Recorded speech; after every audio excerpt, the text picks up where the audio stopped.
जय माता की दोस्तों, सूक्ष्मदर्शी चैनल पर आप सबका स्वागत है। मैं आज आपको राई की कथा सुनाऊंगी, साथ में बताऊंगी यह कब सुननी चाहिए।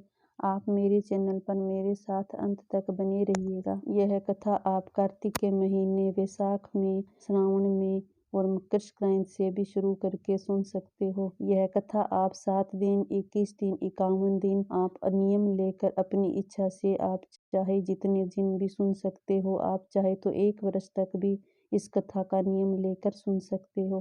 अब मैं आपको कथा सुना रही हूँ, तो आप 1 लोटा पानी लें और थोड़े से हाथ में राई के दाने लें और कथा सुननी शुरू करें। 3 लड़के थे, सबसे छोटी कन्या थी, उसका नाम राई था। राई अपनी सहेलियों के साथ खेलती, गोबर लेने जाती और आपस में बातें करती रहती। एक बार एक सहेली ने कहा उसके पिता दूसरे गांव में उसके संबंध करने हेतु गए थे। तब राई बोली, तुम लोग जिससे चाहो विवाह कर सकती हो, परंतु मैं तो विवाह भगवान श्री कृष्ण के साथ ही करूंगी। वे दिन प्रतिदिन गोबर लेने जाती है और इसी प्रकार की बातें करती रहती थी। एक बार संजोगवश भगवान श्री कृष्ण और उद्धव जी वेश बदलकर उस गांव में आई और उस राई की बात सुनी, जिससे प्रेरित होकर वे दोनों उसके पीछे पीछे उसके घर आए। उन्होंने राई के पिता को कहा, हम तुम्हारी बेटी के लिए वर लेकर आए हैं।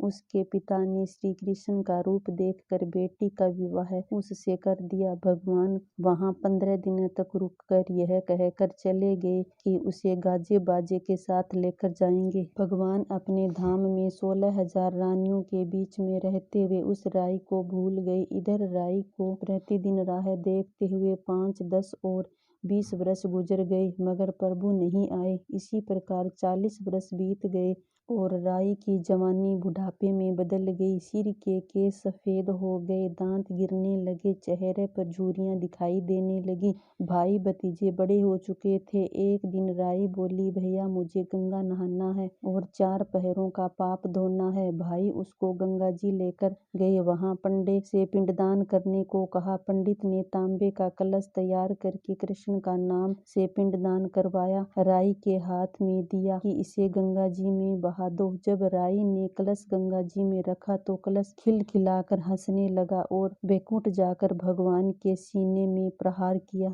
जिससे देखकर भगवान को अपनी भूल का एहसास हुआ और तुरंत ही दौड़ते हुए मृत्युलोक में राई के पास आ पहुंचे। संपूर्ण गांव वाले राई को बधाइयां देने लगे तथा राई अपने पति को देखकर शर्माने लगी। तब भगवान ने कहा कि मुझसे भूल हो गई।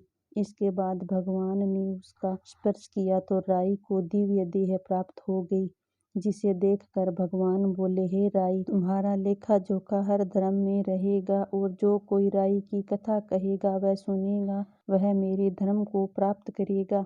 आपकी कहानी का नियम पूरा होने के बाद में कांसे के कटोरे में राई भरकर लाल कपड़े से ढककर दक्षिणा के साथ श्री कृष्ण भगवान के मंदिर में दान दें।